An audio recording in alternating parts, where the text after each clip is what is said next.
Donc j'avais ce truc qui me trottait en tête de un jour, le fameux un jour, j'irai vivre à l'étranger. Salut et bienvenue sur Partir, le podcast qui t'emmène vivre à l'étranger. Je sais pas si vous avez déjà vu le film ou lu le livre Mange Prix M. En gros, c'est l'histoire d'une meuf qui décide de partir faire 3 pays sur un an pour se retrouver. Elle va donc en Italie manger, en Inde prier et en Indonésie aimer. Et bien aujourd'hui, on retrouve Charlotte de la page Instagram La Célibataire La Vraie qui a décidé de faire sa version du film qu'elle appelle Mange, Teuf, Mange. Tous les jours, je me dis mais pourquoi je fais ça quoi? Et donc je découvre ce que c'est pour la première fois de ma vie d'habiter près de la mer. Et donc je passe là, à partir de ce moment-là, mes journées à me dire tous les jours que j'ai une chance de ouf. On la retrouve dans son premier pays, l'Espagne, où elle nous partage son projet, son organisation, ses peurs d'avant le départ et aussi le kiff de vivre à la plage. Mais avant de découvrir tout ça, si l'épisode et le podcast vous plaît, je vous invite à mettre 5 étoiles sur la plateforme d'écoute sur laquelle vous vous trouvez. C'est le meilleur moyen de me soutenir et de toucher encore plus de monde pour leur donner envie de partir. Merci et bonne écoute. Donc toi Charlotte, tu as décidé d'aller vivre non pas dans un, non pas dans deux, mais dans 3 pays différents sur un an. Donc c'est un sacré challenge que tu t'es lancé. Déjà, pourquoi tu as eu cette envie de partir ? J'avais cette envie de partir depuis longtemps. Déjà, je voyage pas mal, j'adore voyager. J'ai fait des voyages plus ou moins longs, allant de quelques jours à quelques mois. Mais j'avais jamais eu l'occasion de vivre à l'étranger. Et donc, j'avais ce truc qui me trottait en tête de un jour, le fameux un jour, j'irai vivre à l'étranger. Genre vraiment vivre. Et puis, c'est le truc que le temps passe, non, non, non. Voilà, la vie fait que tu travailles, hein, tu vois, j'ai toujours enchaîné les boulots, etc. Et donc, puis la vie, les rencontres, et donc c'est un truc qui trottait, j'étais tout le temps sur le un jour. Et en fait, le temps passe, et puis tu te dis, bah en fait, je vais le faire quand, quoi. Et là, j'étais dans un boulot qui cochait toutes les cases de la carrière lancée, de l'évolution, j'allais avoir une promotion, etc. Poste assez ok, on va dire, sur le papier. Dans la pratique, en tout cas moi, c'était pas le job de ma vie. Donc je me suis dit, ok, c'est peut-être le moment de... Voilà, c'est pas le job qui me retient en tout cas. C'est une période où je fréquentais des hommes, mais pas de relation de couple. Et moi, j'ai envie d'avoir des enfants. Et donc, je me dis, bah, je vais pas non plus attendre encore, même physiquement, je ne pourrais pas attendre encore 10 ans. Donc voilà, donc tout ça, mon bout à bout, je me suis dit, est-ce que c'est pas le bon moment? Et en fait, ça faisait 1 an que je venais régulièrement à Barcelone. C'était parti d'un moment où j'étais sur mon boulot, justement. On a un Slack, donc la messagerie de l'entreprise. On a un groupe où les gens, comme on a plein de bureaux dans plein de villes d'Europe, il y a quelqu'un qui propose d'échanger son appartement. Donc, c'est un chan où les gens proposent de dire bah, moi je vais une semaine à Berlin, j'habite à Londres, est-ce que quelqu'un est intéressé d'échanger l'appart? Et je m'étais dit ça me faisait trop penser au film The Holiday, je sais pas si tu vois, avec Kate Winslet et Cameron Diaz, là où elles échangent leur appartement. Je me suis dit trop marrant, j'ai trop envie de faire ça. De rencontrer le Bref, voisin et ça va être le coup de foudre. exactement le qui s'avère d'ailleurs très léger, le mec avec qui j'ai échangé, mais c'est une autre histoire, nous en parlerons plus tard. Et bref, et du coup, j'échange ces appartements donc une semaine à Barcelone. Et donc là, je viens à Barcelone, donc je taffe et donc je fais une semaine de vie à Barcelone. Gros coup de cœur pour la ville. Enfin voilà, ça m'éclate. Et en fait, depuis, je retournais régulièrement à Barcelone. Et j'avoue que ça me trottait. Enfin, je me disais putain. Donc à chaque fois que je venais 1 semaine, 2 semaines, 3 semaines. Je me disais putain, j'avoue que j'adore cette vie quoi. Puis je me suis dit bah est-ce que tout est pas aligné pour me dire en gros meuf, t'es prête pour partir. Et je fais un autre échange d'appartement avec une autre collègue à Madrid au mois de mai. Et là, je me dis, j'écris en fait sur le papier, ok, qu'est-ce qui me fait pourquoi je partirais pas, en fait, tu vois. Parce que je suis comme beaucoup de gens, hein, tu as toujours un peu les freins de, mais non, mais mon appart, j'en fais quoi? Mes plantes vertes, j'en fais quoi? Et puis le boulot, si j'en retrouve pas, et non, non, non. Donc je note un peu tous les trucs qui me font peur et tous les trucs sur lesquels pourquoi je devrais partir.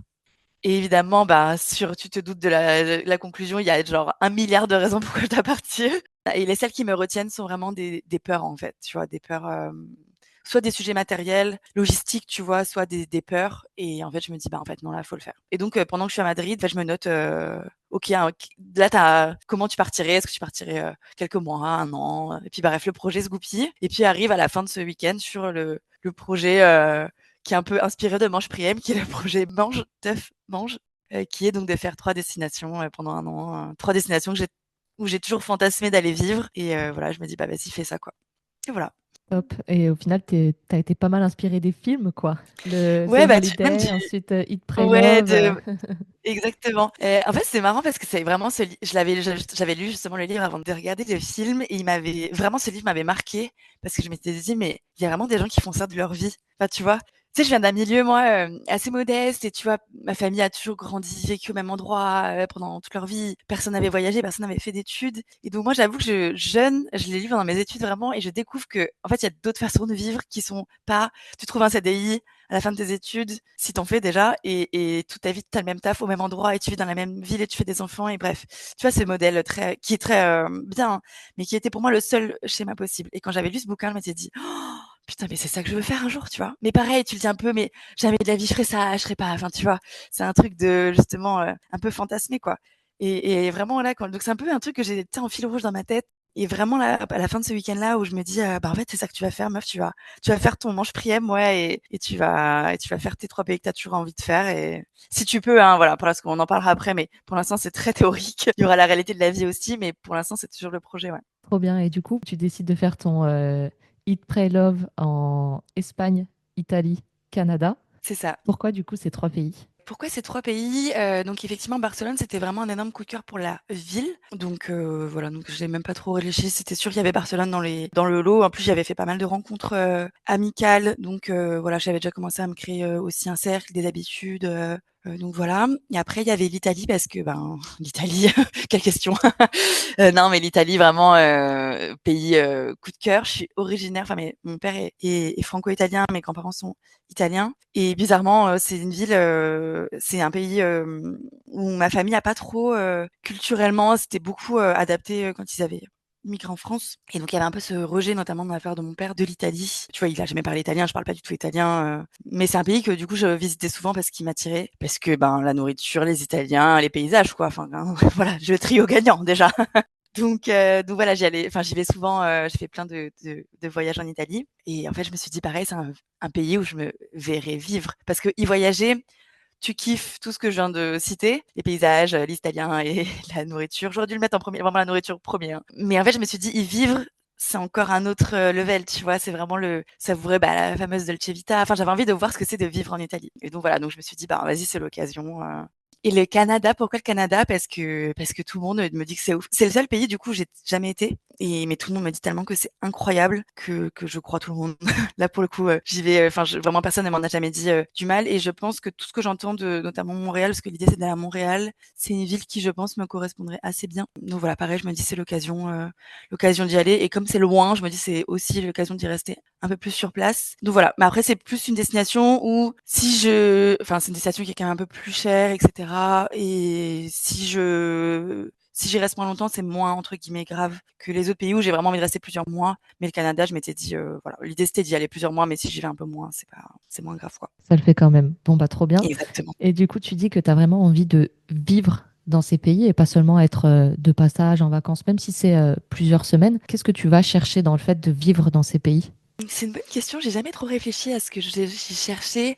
Je pense que c'est vraiment dans ma vision d'y être, et j'ai vraiment eu un peu ce «flash» entre guillemets quand je suis venue, là à Barcelone pendant une semaine quand j'ai fait cet échange. Je trouve que tu as pas du tout la même façon en fait, tu prends le temps. C'est peut-être le temps que je cherche. Parce que tu vois, quand tu voyages, quand tu viens peut-être en week-end ou dès quelques semaines, bah, en fait, tu essayes un peu de rentabiliser. Enfin, en tout cas, moi, c'est ma façon de même sans courir après le temps et je suis pas non plus du genre quand je voyage à faire, 10 trucs dans la journée, mais tu as envie de voir plein de choses, tu as envie de tester plein de restos, tu as envie de voir le pays, en fait. Donc c'est vrai qu'à chaque fois que je voyage, ben, je fais des road trips, donc je bouge ou soit voilà, je fais pas mal de choses et de fait d'y vivre en disant: «Bah, j'ai le temps», bah, tu prends le temps, en fait et tu te fais tes habitudes, donc tu prends le temps de chiller, d'aller te balader. Tu vois, par exemple à Barcelone, là, quand je suis venue la première semaine, bah, tous les soirs donc je travaillais. Donc déjà travailler, c'est pas la même chose, donc je travaillais en télétravail, mais tu vois, tu as tes habitudes un peu de vie, donc tu fais tes courses quand les gens vont faire leurs courses. Tu fais tes courses déjà, tu vois? En général, quand tu voyages, tu vas tout le temps au resto ou bah, tu manges un peu dans ton Airbnb, mais là, tu fais vraiment tes courses, enfin, je sais pas, c'est pas la même chose tu ton appart, ouais, à toi, je sais pas, il y a ce truc de vivre la vie, de tes voisins qui sont espagnols, et barcelonais et il y a aussi ce truc vraiment de prendre le temps. Donc tous les soirs après le taf, du coup, bah, incroyable parce que là, je découvre ce que c'est de vivre dans une ville où où il fait beau et tu as le soleil et tu as la mer surtout. Donc après le taf, ben, je partais en balade et genre je regardais pas où j'allais, tu vois? Et je partais, des fois, bah, j'arrivais à la mer, des fois j'arrivais dans un quartier que je connaissais pas et donc je partais vraiment, en me disant: «OK, là, tu pars, 1 heure, 2 heures, 3 heures». Puis des fois, je m'arrêtais manger des tapas, vraiment le cliché. Mais c'était ça, tu vois? Et vraiment en mode, tu prends le temps, quoi et tu découvres les modes de vie.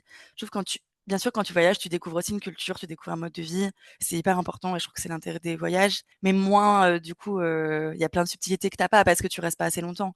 Et plus tu restes dans un pays et forcément, ça me paraît, plus tu vis, encore une fois la vie locale. Donc c'était vraiment l'objectif, c'était vrai de vivre et de pouvoir avoir le temps de profiter, de découvrir, et de te dire, à un moment: «Ah ouais, c'est je me sens chez moi», quoi, tu vois? Carrément, ouais, vraiment prendre le temps d'être là, d'être dans le pays, Mmh. quoi. Comment tu t'organises du coup pour préparer ton départ, pour préparer cette aventure? Est-ce que tu prévois un petit peu tes trois pays ou tu fais vraiment step by step? Et pareil pour toute la logistique de tes affaires, tout ça. Comment tu t'y prends? Alors je m'y suis pris mal, je pense. C'est effectivement, une logistique, un peu compliquée. Déjà pour mes affaires, donc j'avais un appartement à Paris que j'avais acheté, donc c'est mon appartement, donc je l'ai mis en location. Donc l'avantage du marché parisien, c'est que les appartements se louent assez facilement. Mais j'ai dû vider tout mon appartement. Appartement dans lequel je vivais depuis, plusieurs années et je vivais à Paris depuis une quinzaine d'années. Et je suis du genre à pouvoir, tu sais, à garder toutes les affaires en me disant: «Un jour, j'en aurais peut-être besoin de ce ce t-shirt que je mettais au lycée». Donc déjà, il y a la partie très logistique appartement, donc location d'appartement, vider l'appartement, donc vraiment faire un déménagement et ne sous-estimez pas, même un petit appartement, le nombre d'affaires et le temps que ça prend. Mais bon bref, donc j'en ai chié pour, vider cet appartement, hein, je le dis. Et vraiment j'en ai pleuré tellement j'en pouvais plus. Je me disais: «C'est pas possible». J'ai l'impression, tu sais, d'être le sac de Mary Poppins, tu faisais des cartons, il y a des trucs qui popaient partout. J'étais là: «Mais c'est pas possible d'avoir autant d'affaires». Donc j'emballe tout et j'ai loué un box du coup, à Paris pour y mettre du coup, mes affaires et j'encourage tous ceux qui veulent le faire à anticiper pareil la location d'un box si vous êtes dans une grande ville parce que je ne savais pas qu'il y a une énorme demande des box, dans les grandes villes et donc il y en a pas disponible tout le temps. Donc je passe les détails d'un déménagement compliqué quand même, mais j'y arrive et donc je mets toutes mes affaires dans un box, je vide mon appartement. Donc là, je me retrouve effectivement à garder juste de quoi voyager solo, donc une énorme alors, en théorie, j'étais censée avoir une valise et un sac à dos. Je me retrouve avec une moyenne valise, une grande valise, un sac à dos et 2 sacs. Donc pareil, je te passe le sketch de, aller à la gare, avec plein d'affaires qui tombaient, enfin bref, vraiment le cliché et donc je loue, pour l'instant, en fait, je me dis effectivement, je fais la première étape qui est Barcelone en me disant, je reste quelques mois, je l'avais en tête à peu près de rester, 3 entre 3 et 5 mois en fonction du coût du logement justement et donc là passe l'étape de trouver un logement à Barcelone, ce qui est pareil une affaire que j'avais sous-estimée, parce que moi je m'étais dit: le coût de la vie est moins cher en Espagne, les appartements vont être moins chers en Espagne et puis, voilà, trouver une location de quelques mois, facile». Voilà, je ris de ma connerie vraiment parce que c'était pas du tout le cas. Barcelone est une ville très chère, est une ville très demandée et donc parce qu'il y a plein de gens qui font comme moi, hein, j'ai pas inventé cette histoire de déménager, quelques mois, dans ces villes très stylées et donc pas d'appartement quoi, vraiment pas de logement. Il y a je pendant des semaines, je regarde tous les sites, c'est toujours les mêmes appartements qui sont à des prix plus chers que Paris, que je ne peux pas du coup me payer et donc voilà, donc je trouve finalement via une abonnée qui m'envoie une story, un screen d'une story qu'elle a vu passer, d'une nana qui sous-loue son appartement, qui a un même projet en fait de partir quelques mois, elle à Ibiza, donc c'est une nana qui habite à Barcelone, qui a le projet de vivre quelques mois à Ibiza pendant l'hiver justement, et qui dit: «Je cherche quelqu'un pour sous-louer mon appartement», donc un peu en sortant du truc officiel quoi. Et donc je la contacte, on s'appelle et en fait, c'est un peu, tu vois, elle a la même tranche d'âge que moi, un peu les mêmes projets et tout, donc on a un vraiment gros feeling et donc on se dit: «En fait, c'est parfait, quoi». Elle est pareil, elle part en fait, elle voulait partir minimum 3 mois, mais peut-être plus de temps et donc voilà, on se dit vraiment, parfait et donc je sous-loue son appartement, depuis alors, il était pas disponible tout de suite, il était disponible début novembre. Moi, j'arrivais fin octobre, donc j'ai d'abord pris une location, de quelques jours, le temps de que cet appartement-là qu'elle parte quoi et donc j'ai sous-loué son appartement et tout ça pour te dire que, en fait, à la base, je le sous-louais jusqu'à donc fin janvier et en fait, on a prolongé fin février, l'a prolongé jusqu'à fin mars, et donc au fil de l'eau des prolongations, j'organise la suite. C'était ça que voilà, pour répondre à la question initiale et en fait, j'aimais bien aussi cette idée de me dire: «Je pars 1 an avec ce projet-là, mais si pour X raisons de ça se passe pas bien ou de ça se passe pas trop bien ou pour plein de raisons où j'ai plus de travail, ou je suis en galère financière, ou en fait, je peux changer. Donc je fais au fil de l'eau et là, du coup, c'est goupillé. Donc au final, là, maintenant, j'ai la date butoir du logement. J'ai d'autres choses qui sont organisées et donc maintenant, j'organise typiquement là, je suis en train d'organiser la suite, en Italie, maintenant quoi, tu vois? Donc on est, en janvier et j'organise maintenant du coup la suite, du voyage et je spoil déjà, j'ai déjà décalé le Canada parce que, pour des raisons de j'ai prévu des trucs en fait en France cet été et donc j'ai décalé, ce qui m'a permis justement, en n'ayant pas prévu, de décaler le voyage au Canada à la rentrée pour pouvoir profiter de l'été au final, en France. Bon, bah, trop bien. Ouais, c'est vrai que c'est, je pense, essentiel de se laisser une marge de manœuvre parce que quand Ouais, on part, mais tout peut changer du tout au tout ouais, en une seconde, quoi. Vraiment, c'est clair.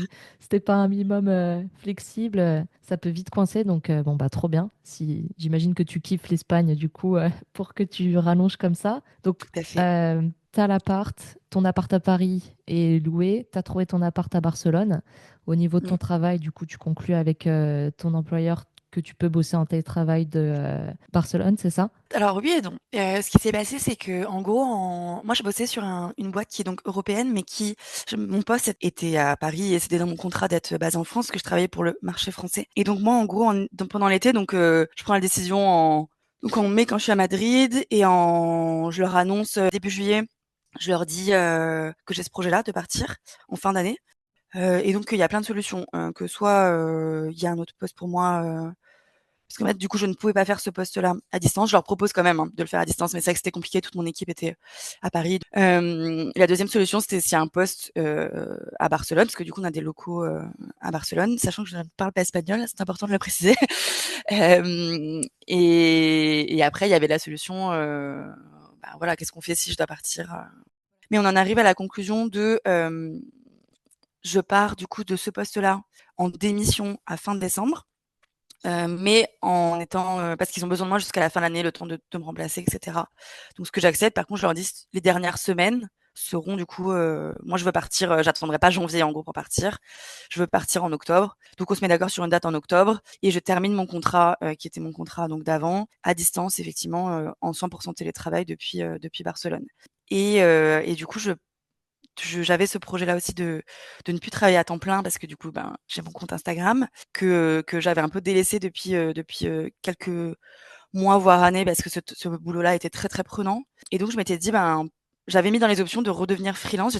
J'avais été freelance pendant quelques années et j'adorais le fait d'avoir cette liberté comme un peu le voyage et les villes, d'avoir cette liberté de pouvoir changer, de pouvoir, enfin, tu vois, faire des missions avec différentes entreprises, donc de changer de taf, voilà, d'avoir cette liberté.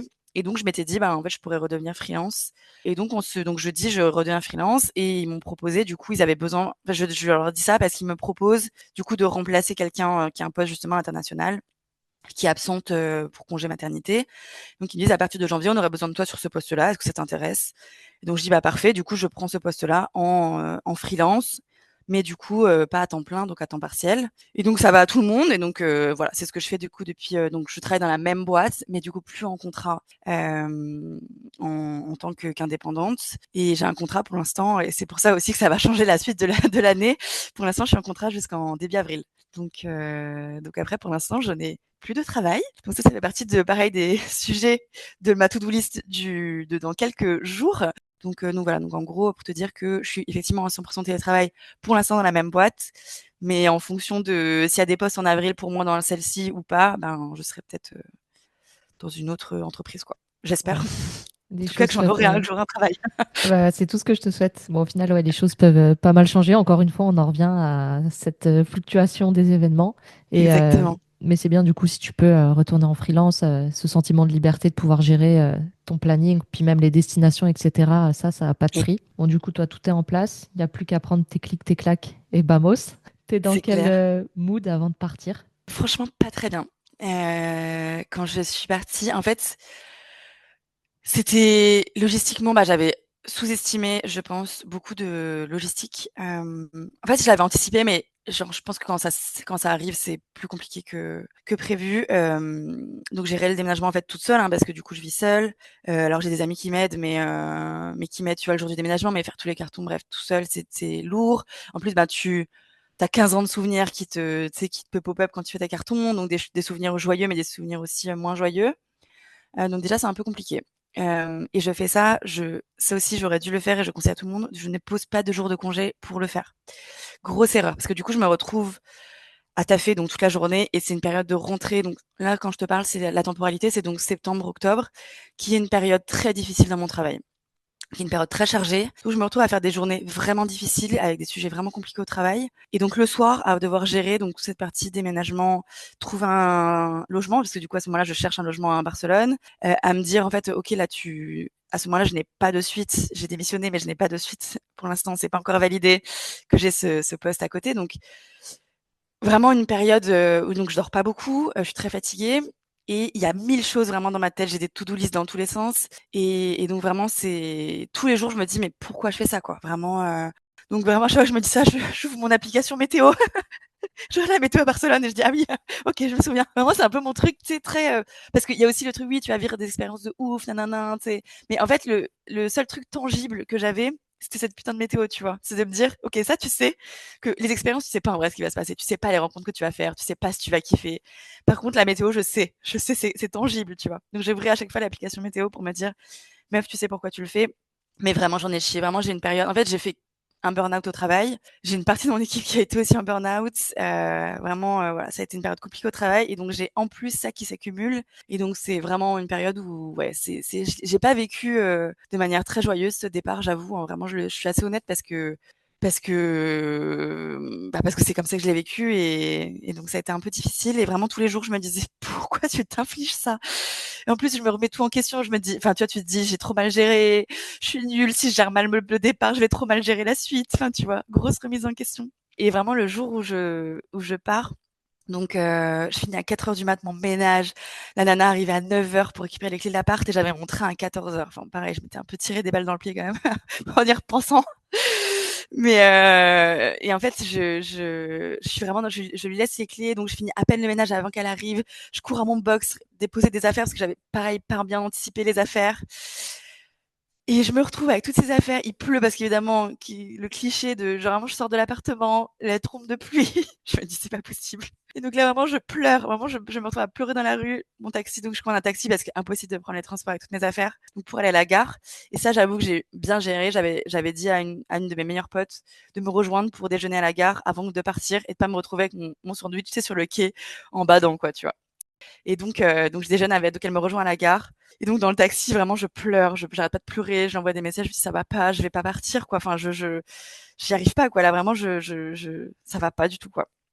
Et en fait, de la voir, bah, ça va 1000 fois mieux, quoi. Elle me dit, tout va bien se passer. En fait, vraiment, elle me rassure, quoi. Elle me dit, ça va aller. Les affaires, on va trouver des solutions parce qu'en fait, j'avais trop d'affaires, j'arrivais pas à les porter. On trouve des solutions, on s'accroche. Du coup, vraiment, je ressemble à rien. Donc, on accroche des sacs à d'autres sacs pour y arriver. Et en fait, le fait de passer ce déjeuner avec elle, ça va mieux. Et voilà. Donc je suis dans le train, je pleure quand même dans le train. Mais un mélange de soulagement et de tristesse quand même de partir, tu vois, et d'aller vers l'inconnu, enfin la peur aussi. Et puis plus en fait, c'est vraiment, c'est assez cliché, mais c'est vraiment ce qui s'est passé. Plus les paysages avançaient, plus en fait je me sentais, tu sais, comme si le poids en fait de ces dernières semaines commençait à s'enlever, tu vois, et laisser place à l'excitation de me dire, meuf, tu réalises que tu vas habiter là à Barcelone. Et donc voilà. Et donc là, l'état d'esprit évolue. Et en fait, quand j'arrive, ben, j'arrive, il fait chaud. Donc j'arrive le soir tard quand même, tu vois, il est genre 22h. Pareil, j'en chie un peu parce que je dois récupérer des clés dans un autre endroit à Barcelone, dans un accueil du taf, de la nana qui je loue. Donc s'ensuit un peu une truc en taxi un peu relou, mais une fois que j'ai les clés, donc le mec me dépose et en fait vraiment j'ouvre cet appartement qui était un appartement, j'avoue, trop cool, qui était totalement hors de prix, mais c'est ce que j'avais trouvé pour quelques jours, mais qui est trop beau. Il y a une vue sur Barcelone et tout. Et vraiment j'ouvre l'appartement et je suis là, Fouah. C'est vraiment, je me dis j'y suis, meuf, tu l'as fait. Donc là je suis juste trop fière, trop contente, trop soulagée. Je pose mes affaires, je me dis meuf, c'est bon, tu vois, t'en as chié là, parce que en fait il y avait vraiment ce truc, je voyais pas le bout du tunnel, tu vois, tu vois, tous les jours, ça passe à, voilà, j'ai l'impression que j'y arriverai jamais, quoi. Et là, vraiment, je me dis: «OK meuf, tu y es, c'est bon, tout est fait, tu es plus qu'à profiter là». Et voilà. Et puis le lendemain, j'avais prévu du coup un déjeuner, un brunch avec une copine. Du coup, on s'est mis en terrasse, il faisait trop beau et j'étais là, je suis trop contente, tu vois? Et quand je lui en parle, parce qu'elle, elle a beaucoup voyagé, elle a vécu à l'étranger. En fait, je lui raconte tout ça parce qu'elle me dit: «Ça va?» et je lui dis: «Meuf, là, ça va». Puis je lui raconte tout ce qui s'est passé et elle me dit: «Mais tu sais que c'est quasiment tous les gens qui partent, en fait, ils vivent ça». Et je savais pas, tu vois? C'est vrai que moi, j'avais jamais, fait ces trucs de partir vivre à l'étranger et j'ai l'impression que quand je voyais les gens le faire, que c'était facile. Tu sais, qu'il y avait ce truc très joyeux, très: «OK, je vais vivre à l'étranger pendant 6 mois ou 1 an», tu vois? J'ai l'impression que tout était easy, tu vois. Et en fait, quand je lui dis ça, je dis mais meuf, je sais pas, elle a vécu dans plusieurs pays. Je lui dis je sais pas comment tu fais et tout. Elle me dit non mais tu crois que mais elle me dit mais moi à chaque fois j'ai pleuré, à chaque fois j'ai eu peur, à chaque fois j'ai badé, à chaque fois j'ai galéré logistiquement. Et j'étais là ah mais pourquoi personne ne raconte ça en fait? Et en fait, je me suis dit, j'aurais dû peut-être plus me renseigner quand même. Tu vois, justement, écouter des podcasts, lire des livres parce que je pense où j'étais dans le déni, où je sais pas si j'avais pas capté l'info, mais qu'en fait, ouais, ça pouvait, un départ, ça pouvait être un peu, alors, pour pas tout le monde, je pense, mais ça pouvait aussi être un peu difficile, quoi. Donc voilà. Donc ça m'a rassurée qu'elle me dise, ah, bah non, on est plein à vivre ça. J'étais là, ah, ok, je suis pas genre juste une grosse nulle qui sait pas gérer sa vie. Et après, bah voilà. Et après, c'était parti, quoi. Trop bien, mais ouais, tu sais que j'ai parlé avec une meuf qui est psy il y a pas longtemps et elle me disait que la peur du déménagement, c'était genre avant la peur de la mort chez les gens. Tellement Ah les ouais? gens, ils angoissaient à cause de ça et tout. Et elle me racontait, elle Ah, avait une pote, tu vois, qui était partie, c'était où? Au Japon, je crois. Et elle racontait, ouais, là-bas, ils font les lessives à l'eau froide et ça l'a tellement perturbée qu'elle a payé une machine à laver avec de l'eau chaude, une blinde pour retrouver ses petites habitudes, tu vois. Donc vraiment, le ah fait ouais. de déménager déjà de base, c'est quelque chose. Mais en plus, quand c'est à l'étranger, dans un pays que tu connais pas, etc., bah alors là, laisse tomber, Putain, c'est quoi. clair. Ouais. Non, c'est clair, il y a vraiment et en plus, moi, alors, j'avais moins peur de la destination parce que, bah, 1 je la connaissais, c'est aussi pour ça que j'avais pris une destination que je connaissais et 2 bah, c'est quand même une culture, tu vois, je partais pas effectivement dans un pays, trop «exotique» entre guillemets ou trop en gros exotique dans le sens, très différent, culturellement.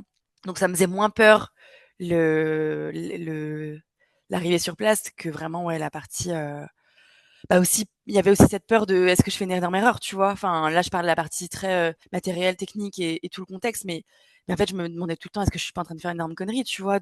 En fait, là, tu as quitté un boulot, tu allais avoir une promotion, tu avais ta carrière toute tracée, tu avais un CDI avec un tu vois, voilà, la sécurité et cetera. Tu quittes tout, tu as tes potes, tes ah, mine de rien, tes les mecs que tu fréquentes, enfin voilà, tu as toute ta vie est là.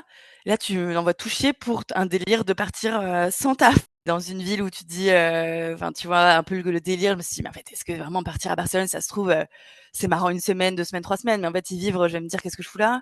Bon, spoil, c'est pas du tout le cas, hein, mais voilà, tu as aussi ce truc de: «Est-ce que je suis pas en train de faire une énorme connerie, quoi?» parce que c'est une décision quand même qui est hyper, bah, radicale, tu vois? Je me suis dit: «Ben, ouais, je pars avec 2 sacs, enfin, bon, 3 sacs ou 4, mais en fait, il y a pas grand-chose, hein, qui tient, donc tu avais pas beaucoup d'affaires». Tu te dis, mais tu un peu ce côté, ouais, je quitte tous mes repères, toute ma vie. Si je rencontre pas de gens, si je suis toute seule tout le temps, si ça me plaît pas, voilà, tu as aussi cette peur vraiment de l'inconnu, quoi, De vraiment cette peur de l'inconnu, ouais, l'inconnu. c'est le grand saut dans l'inconnu, quoi. Exactement. Et au final, tu vois, genre, on se pose plein de questions souvent avant de partir, mais une fois sur place, on se rend compte que bah, c'est pas si compliqué que ça. On en fait parfois beaucoup, enfin, c'est beaucoup plus gros dans notre tête que dans la réalité. Et donc, du coup, bah, toi, tu arrives en Espagne, donc parlons-en. Comment ça se passe globalement, ta vie, tes premiers instants là-bas? Ça se passe plutôt très bien, donc j'arrive, donc vite, bah, je vois mes amis, que j'avais rencontrés, du coup, pendant l'année où je venais régulièrement. Bah, c'est le kiff, hein. Là, je commence à, bah, me faire mes petites habitudes, me faire un peu ma vie, alors, sur le coup, j'ai pas le premier logement, donc j'ai d'abord un logement provisoire pendant une grosse semaine et après je récupère un autre logement qui est, j'avoue, j'ai un peu plus de mal avec l'appartement. Enfin, du coup, c'est un appartement que j'avais pas vu parce que, du coup, je l'ai loué, à distance. Enfin, je l'avais vu en visio, quoi, donc quand j'arrive, j'ai pas une hyper bonne vibe avec l'appart, donc j'ai besoin d'un peu de temps. J'avoue, en toute transparence, l'appartement, j'ai dû avoir, voilà, quelques semaines un peu de pour m'y sentir bien, mais il a le gros avantage d'être pas loin, enfin, il est à littéralement 10 mètres de la plage et donc je découvre ce que c'est, pour la première fois de ma vie, d'habiter près de la mer et donc rien que pour ça, déjà, donc vraiment mon kiff là, tu vois, c'est tous les matins, j'ouvre ma fenêtre et donc j'ai un tout petit balcon et donc je vois la mer, donc rien que pour ça, c'est incroyable. Vraiment, c'est un luxe. Je me dis: «Mais c'est une chance, enfin, vraiment incroyable» et donc je passe là, à partir de ce moment-là, mes journées, à me dire tous les jours que j'ai une chance de ouf. Enfin, tu vois, je profite, bah, du coup, je commence à faire ma petite vie, mes habitudes, découvrir mon quartier, rencontrer donc voir les gens que je connaissais, puis rencontrer d'autres personnes aussi, voilà, faire mes petites habitudes de sport, de machin, faire ma petite vie quoi, tu vois? Commencer à la construire. Voilà, kiffer, dès qu'on me propose un truc de faire, propose aussi, des choses à faire.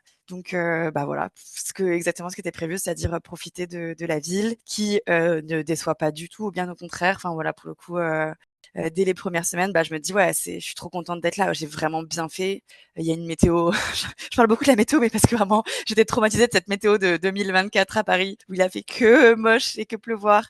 Donc là, je me dis ah ouais, donc c'est ça d'avoir un automne où il fait trop beau et tu profites de l'extérieur tout le temps. Moi qui d'habitude passe vraiment le mois de novembre, pour moi c'est le pire mois de l'année et là je passe un mois de novembre mais incroyable quoi, vraiment. Enfin voilà, c'est trop bien, t'es en terrasse tout le temps, tu profites du soleil, donc voilà, je kiffe ma vie. Il y a quand même des petits moments un peu de ouais, tu les premiers jours où voilà, tu un peu tu pas tes repères. Tu te dis l'appartement, je me suis pas sentie très bien au début, donc j'ai un peu de temps avec l'appartement et puis tu as un peu ce truc, même si tu rencontres du monde et si tu vois un peu donc moi heureusement j'avais déjà des copines, sur place, mais qui ont aussi leur vie, tu vois? Donc tu as quand même ces quelques temps aussi où tu te dis, tu te sens pas exactement chez toi. Ça prend quand même un peu de temps à te dire, c'est chez toi, c'est ta ville et à voilà, à t'y construire un peu ta vie. Ça t'a pris Donc combien de j'ai temps à eu, peu près, toi à m'y sentir ça prend quelques semaines, je pense. Ça prend, peut-être entre 2 et 4 semaines, je pense, tu vois? À me dire, à puis avoir ce sentiment d'être encore, tu vois, le fameux, d'être en voyage et d'être, plutôt, de te sentir, plutôt chez toi. Ça me prend, ouais, quelques semaines et donc j'ai ouais, ces petits moments aussi où tu dis, pareil, en fait, à ce moment-là, j'ai mon taf à distance, il se passe des trucs en France que je loupe, donc tu as un peu le côté, putain, il y a encore un peu de temps en temps qui reviennent le truc: «Qu'est-ce que j'ai bien fait?» tu vois? Même si je te dis 80 quasiment toute la journée, je me dis: «C'est génial, je suis trop contente». Il y a quand même encore une micro part de moi, des fois, c'est un peu les démons qui reviennent en me disant, «Putain, est-ce que j'ai bien fait?» et en fait, à chaque fois, la réponse est «oui», mais il y a encore un peu des petits moments de doute à ce moment-là, tu vois? Et puis, en plus, j'ai un peu il se passe des petites choses matérielles, tu vois? Mais j'ai en gros, des problèmes avec, mon appartement à Paris, donc que je dois gérer à distance. J'ai des frais, cachés, de voilà, de dépenses imprévues, donc tu sais, un peu le côté: «Putain, fais chier, quoi» et voilà, mais des trucs pas très graves en soi, donc il y a quand même un peu les moments, voilà, je le dis quand même parce que c'est important de dire aussi, quand tu arrives, tu as un peu ces petits moments où, tu fais un peu le deuil de voilà, de choses que tu loupes un peu dans ta vie d'avant, de moments aussi où tu un peu faut t'habituer aussi, construire ta vie. Mais ouais, assez rapidement quand même, je me dis, c'est ouf quoi. C'est vraiment et c'est marrant parce qu'à chaque fois je dis quand je fais des stories ou quand j'en parle avec mes potes, je dis: «J'ai trop de chance, enfin j'ai trop de chance d'être là» et tout le monde me répond: «Meuf, c'est pas une chance, tu l'as fait. Enfin c'était pas tombé du ciel, tu as fait des sacrifices, tu t'es bougé le cul pour vivre ce que tu es en train de vivre» et rien que les gens me disent ça et en fait ça m'a fait aussi un déclic de me dire: «Ah ouais, c'est vrai en fait», tu vois? Enfin ce truc de ouais, c'est pas une ch alors oui, c'est une chance incroyable parce que je pouvais le faire, techniquement et voilà et physiquement, enfin, j'avais les moyens de le faire, financièrement, voilà, j'avais fait en sorte de pouvoir le faire, mais j'avais enfin, tu vois, j'ai c'est aussi une chance, un des facteurs cumulés. En gros, c'est une chance que j'ai saisie, je dirais, tu vois? Mais j'en avais pas conscience avant que les gens me le disent, de me dire: «En fait, c'est toi qui as provoqué cette chance» et j'étais là: «Ah ouais» et en fait, ça m'a aussi fait changer mon mindset de me dire: «Ouais, putain, tu vois, tu as fait en sorte d'être là», et je sais pas, ça m'a fait encore plus kiffer et être encore plus fière de moi, tu vois? De trucs, où j'avais beaucoup de doutes parce que j'avais mal géré des trucs logistiques et tout. Enfin, tu vois, j'en avais chié et j'avais et ça l'avait pas fait, je te dis, mon départ et là, j'étais fière. En fait, je me disais: «Bah, ouais, en fait, c'est OK d'en chier, c'est OK que ça soit pas parfait», parce que en fait, tout le monde le fait pas, tu vois? Enfin, je sais pas, j'avais ce truc de ouais, c'est vrai que c'est badass, tu vois, un peu quand même. Alors même si plein de gens le font, mais pas tout le monde et tu vois, prend, enfin, le courage de le faire et en fait, ça m'a un peu j'ai un peu ce côté, ouais, je suis fière et ça m'a fait encore plus kiffer, tu vois, d'être là, et de savourer, quoi. Ah bah, c'est clair, ça donne confiance en soi. On se dit, purée, c'est Ouais, compliqué, mais au final, c'est hyper gratifiant derrière parce qu'on se dit, bon, bah, je l'ai fait quand même, quoi, et j'en suis ouais. capable. Et ça conforte aussi, peut-être pour la suite, tu vois, de dire, bon, bah, si je suis partie ici, bah, je peux partir ici, je peux faire ci, je peux faire ça, etc. Mmh. Donc, bah, déjà, ouais, bravo, parce que c'est clair qu'il n'y a pas tout le monde qui le fait, ça, c'est sûr. T'as pu, depuis ton arrivée, t'immiscer dans la culture espagnole? Oui et non, pour être tout à fait honnête. Oui, dans le sens, je fais enfin, tu vois, j'essaye, au max de vivre la vie, locale, tu vois, de manger des trucs locaux, enfin, tu vois, de faire, enfin, c'était le but, hein, de vivre, local et tout. Dès qu'il y a des trucs culturels tu vois, j'essaie de me renseigner de ouf, tu vois, parce qu'il y a les fêtes, qui se passent ici, de comprendre d'où ça vient et tout. Donc je pense que oui, globalement, il y a un seul truc qui est plus compliqué, c'est que je parlais pas espagnol. Comme je viens de l'est de la France, il n'y avait pas l'option espagnole. Il y avait allemand ou allemand. Donc j'ai appris l'allemand, à l'école. Donc j'apprends depuis que je suis arrivée ici. l'espagnol, mais du coup, ça prend du temps et donc il y a un peu cette, malheureusement cette aussi barrière de la langue qui met aussi alors même tout le monde parle quasiment anglais. Alors ici, on parle le catalan normalement, la ville, c'est le catalan qui est assez proche du français, mais qui quand même est une autre langue. Donc et j'apprends l'espagnol parce que du coup, l'espagnol étant plus, international, voilà, c'est quand même je me suis dit: «Autant apprendre l'espagnol plutôt que le catalan», mais c'est vrai que du coup, c'est plus compliqué aussi d'échanger avec des locaux, tu vois? Des fois, je suis frustrée parce que, par exemple, je fais des courses, il y a une petite mamie qui me parle, j'aimerais trop lui parler, tu vois? Lui répondre et du coup, je peux pas et c'est vraiment pour l'instant mon gros point de frustration, c'est ça, c'est que j'apprends pas assez vite l'espagnol, et que du coup, ça me bloque pour, communiquer, parce que du coup, les gens, encore une fois, tu arrives à communiquer en anglais, bien sûr, ou des fois même, mais c'est pas la même chose que d'échanger vraiment, tu vois, avec les gens, de manière plus profonde, dans leur langue à eux, tu vois? Et donc c'est le seul truc qui, pour l'instant, me manque et me frustre pour être vraiment local, c'est de pouvoir je commande en espagnol, tu vois, là, ça va, je commence à maîtriser les trucs du quotidien, mais tu vois, si tu veux creuser, des fois, je fais tu sais, je prépare mes phrases, des fois, tu vois, pour commander un truc un peu subtil, puis le mec me répond en espagnol et je suis là: «Ah, je t'ai pas compris». Donc tu switches en anglais, tu vois? C'est un peu dommage, mais c'est le jeu, hein, d'apprendre une nouvelle langue, quoi, mais C'est ça, c'est step by step. ouais, voilà, on va dire ça. Au niveau de la nourriture, ça va? Ah Les ouais, c'est incroyable. tapas, tout le Les tralala. tapas. Ah non, mais génial. Franchement, la cuisine espagnole est ouf. Et ici, surtout à Barcelone, c'est aussi une des raisons pour lesquelles j'avais fait cette ville, c'est qu'il y a tellement d'offres de restos, de bars incroyables. Et donc, ouais, c'est le kiff de ouais, la nourriture, hein, je confirme. Alors, il y a des trucs qui me manquent, hein, on va pas se mentir. Il y a des trucs que tu trouves pas et je savais pas que tu les trouvais pas. Mais globalement, ouais, la nourriture est incroyable. C'est vraiment, tu manges très, très, très bien en Espagne, tu manges très, très bien à Barcelone. Donc c'est un gros kiff, ouais. Comment tu décrirais la vie à Barcelone, du coup? C'est un mélange de alors moi, j'avais cette image avant de venir très festive et c'est le cas, mais pas dans l'extrême que je pensais. Donc dans le côté cool parce que effectivement, tu peux faire la fête. C'est une grande ville, il y a plein de je te dis d'offres de restos, de bars, de sorties.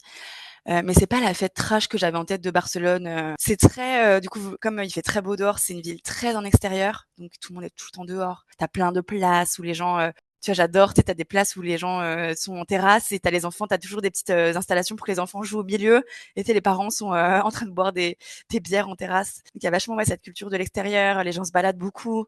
Il y a beaucoup, c'est la culture du sport, que j'avais déjà remarqué, mais que je découvre encore plus en y vivant. Tout le monde fait du sport tout le temps, vraiment, c'est donc, forcément, il y a aussi la culture du corps parce que tu habites près de la mer et tu es tout le temps pas beaucoup habillé. Donc, il y a beaucoup la culture du corps et du coup, beaucoup la culture du sport. Tu vois, c'est vraiment le truc de, les gens, au lieu de dire, tu vois, à Paris, tu vas te dire, on se rejoint en terrasse, hein, c'est vraiment souvent. Et là, les gens se disent, ah, on va se faire un paddle, on va se faire un beach volley, tu vois, c'est trop cool parce que moi, c'est aussi je faisais un peu de sport à Paris, mais pas autant qu'ici, tu vois, parce qu'ici, il y a vraiment ce truc de culturellement.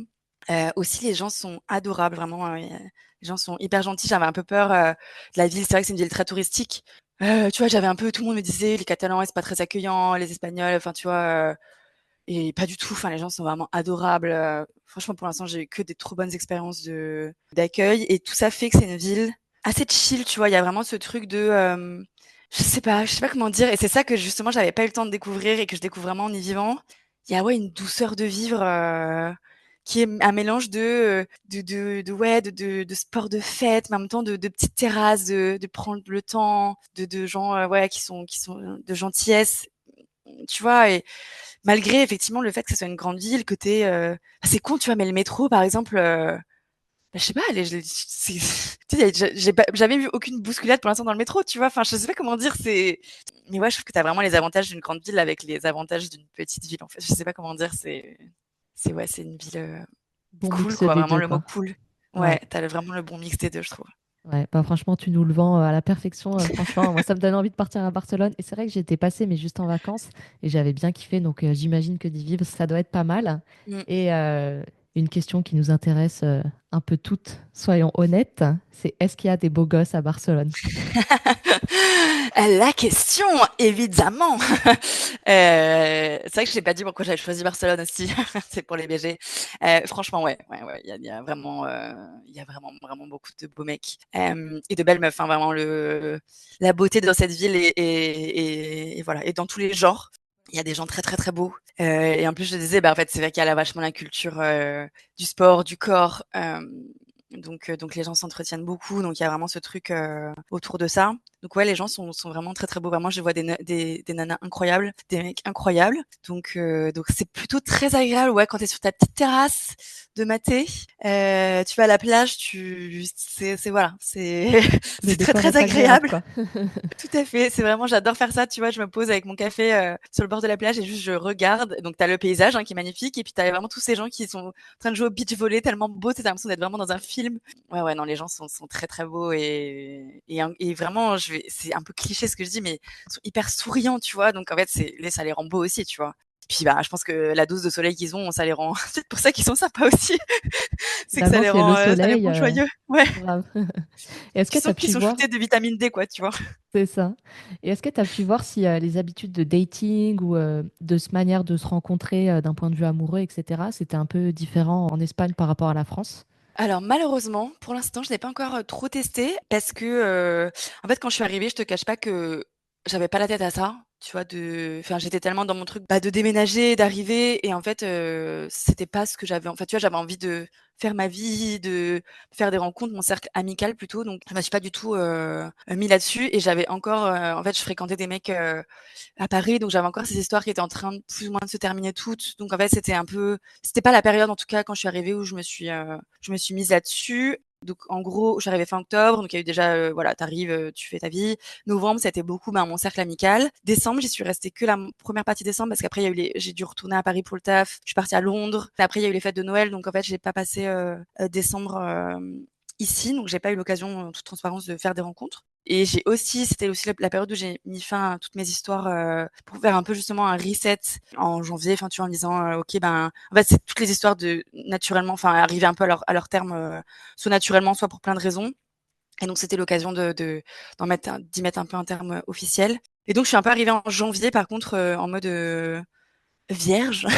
Et donc là, je suis plutôt dans un mood, pour faire des rencontres. J'en ai pas encore. Alors là, je me suis remise sur les applis, donc je commence, pour l'instant à parler avec des mecs. Donc j'ai pas encore daté, j'en suis encore aux premières étapes. Mais le problème, c'est un peu pour l'instant, le sujet, c'est que comme encore une fois, je suis limitée en espagnol, du coup, je ne parle qu'avec des mecs qui parlent, anglais et donc ça limite aussi, tu vois, les rencontres, pour l'instant, en tout cas via les apps et donc j'ai pas encore tout ça pour répondre à la question j'en suis encore au début. Donc j'espère avant de partir, avoir l'occasion de découvrir les différences, mais en tout cas pour l'instant des chats, que j'ai, enfin, tu vois, des discussions sur les apps, c'est pareil. J'ai un peu flirté avec des gars dans les bars et ça avait l'air d'être, globalement, en tout cas dans les premières étapes de la drague, c'est les mêmes étapes, j'ai pas senti de différence. Mais on m'a dit, donc du coup j'ai plein de copines ici qui me racontent, apparemment il y a plein de différences. Mais du coup je vais pas les dire parce que je les ai pas vécues moi-même. Mais a priori il y a quand même des différences, culturelles et a priori beaucoup en bien. Donc voilà, j'ai hâte de pouvoir, tester et de refaire un épisode où je pourrais détailler De ouf, ouais. Des ce que updates sont les différences. Ouais. grave. Ouais, parce que c'est assez intriguant, je trouve. Mais tu vois, par exemple, moi, j'étais en Finlande il y a quelques années. Et là-bas, c'est des personnes qui sont très introverties et qui ont du mal à faire les premiers pas vers les autres. Mmh. Et du coup, bah, j'avais une coloc finlandaise et elle m'expliquait en gros que là-bas, ils utilisent tous les applis parce que c'est Ouais. leur moyen, tu vois, de se rencontrer et de se parler, de faire les premiers pas. Et sans ça, bah, ils ont du mal à aller vers les uns les autres. Donc, Mmh. c'est pour ça que je me demandais en Espagne, bah, comment ça se passe, etc. Donc, bah, tu nous tiendras au courant, tu nous diras Tout à ce fait qu'il en et j'ai est. l'impression que c'est moins différent. Je pense qu'il y a le côté enfin, tu vois, c'est quand même un Ouais. pays, méditerranéen. Je pense que c'est assez enfin, de ce que je vois, c'est assez quand même proche, il y a un peu des subtilités aussi, mais c'est quand même assez proche culturellement quand même du marché de l'amour français versus, ouais, je pense par contre des pays nordiques où je pense qu'il y a beaucoup plus de différences ou des pays, anglo-saxons où je pense que c'est pas aussi les mêmes, habitudes, mais là, c'est assez proche quand même, je pense. Et du coup, bah, tu vas bientôt, enfin assez prochainement, là on est en janvier, mais dans les mois qui suivent, partir en Italie. T'attends quoi de cette prochaine étape? Alors j'essaie de pas trop pareil, mais mettre d'attente, tu vois? Pour pas, mettre trop de pression parce que sinon ça va me ça va me stresser. Mais c'est pas la même chose parce que du coup Barcelone, bah, j'y étais allée régulièrement. Donc voilà, j'avais déjà mes habitudes, je connaissais des gens sur place, donc c'était un peu «facile», entre guillemets. Là en Italie, je connais personne. Donc c'est pas la même chose d'arriver dans un endroit où tu n'as pas aucun repère. Là, par exemple, tu vois, j'étais arrivée le samedi soir, j'avais déjà prévu un truc le midi pour justement, tu vois, avec une copine. Là, tu vois, en Italie, je vais arriver, a priori, je connais personne sur place. Donc c'est aussi d'arriver, de voir ce que c'est d'arriver sans avoir de repère. Ouais, j'attends de découvrir autre chose, quoi, tu vois, pour le coup. De voir vraiment si la Dolce Vita italienne c'est vraiment un truc. Je sais pas, c'est marrant parce que j'ai pas trop réfléchi à si j'avais des attentes, mais j'attends de bien manger aussi, hein, j'avoue que. Ouais. Donc non, je sais pas, j'ai pas trop mis d'attente, de kiffer. Ouais, franchement, j'attends de kiffer. De C'est aussi, par trop. contre, découvrir ce que c'est de dater des Italiens, ça j'avoue, Ouais. Oh, mais alors ça, j'espère. tu sais que je n'ai jamais vu autant de beaux gosses au mètre carré qu'à Naples. Vraiment, Ah ouais, c'était incroyable. Mais alors déjà, les meilleures pizzas, en plus un nombre de BG au mètre carré. Alors là, ah ouais, ouais. paradis sur terre. Je suis d'accord. Après, on m'a dit que, donc effectivement, je suis d'accord que le ratio de BG est incroyable. Mais là, on m'a dit que c'était quand même autant l'Espagne est quand même très en avance sur les questions d'égalité, de modernité, vraiment plus en avance que la France. Autant l'Italie, c'est un peu moins le cas. Donc voilà, je me fais pas trop de films aussi sur un peu sans rentrer dans les clichés de tous les Italiens sont des gros machos, hein, mais bon, je pense que c'est quand même encore différent de là l'Espagne, tu vois. Donc, mais c'est vrai qu'ils sont vraiment magnifiques. On Ouais, peut se le dire. carrément. Bon, bah, tu vas pouvoir découvrir tout ça. Où est-ce qu'on peut te suivre pour avoir les news, les updates? Sur mon compte Insta, qui s'appelle donc La Célibataire La Vraie, où je raconte, voilà, je raconte pas mal effectivement mes aventures. Donc si vous voulez savoir, effectivement, est-ce qu'elle va finir par dater un Espagnol en Espagne, ce sera là. Et la suite effectivement des aventures, ce sera sur mon compte Insta, ouais.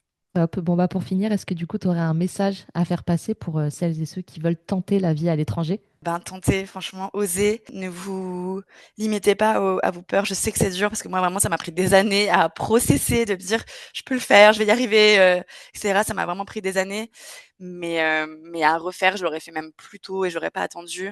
Donc vraiment, il faut oser. C'est dur, franchement, on va pas se mentir. Hein, il y a plein d'étapes aussi compliquées, mais ça vaut vraiment, vraiment, vraiment, vraiment, vraiment le coup.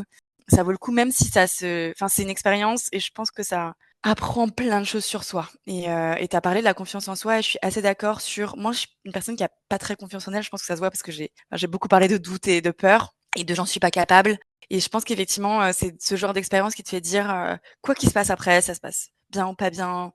En fait, tu te dis: «Putain, je suis capable de faire des choses, de le faire, quoi». Et je pense que c'est forcément une expérience qui est bénéfique. Donc vraiment, il faut oser, en fait, c'est toutes les peurs qu'on a, c'est vraiment des peurs, les fameuses peurs limitantes et vraiment ça vaut le coup. Donc voilà. Je n'aurais que le truc de si ça vous trotte dans la tête, osez le faire. Il y a toujours de toute façon des solutions de repli, il y a toujours, enfin, on peut toujours revenir en arrière, mais le fait de d'avoir lancé le truc, c'est ouf, ouais. C'est ouf et ça vaut le coup. Merci en tout cas, Charlotte, de nous avoir raconté ton parcours jusqu'ici. Et puis, bah, hâte d'avoir la suite en tout cas. Merci à vous. Merci d'avoir écouté l'épisode jusqu'au bout. S'il vous a plu, je vous invite à le partager à quelqu'un qui a envie de partir mais peut-être qui ose pas trop. Ça pourrait peut-être l'inspirer. À bientôt!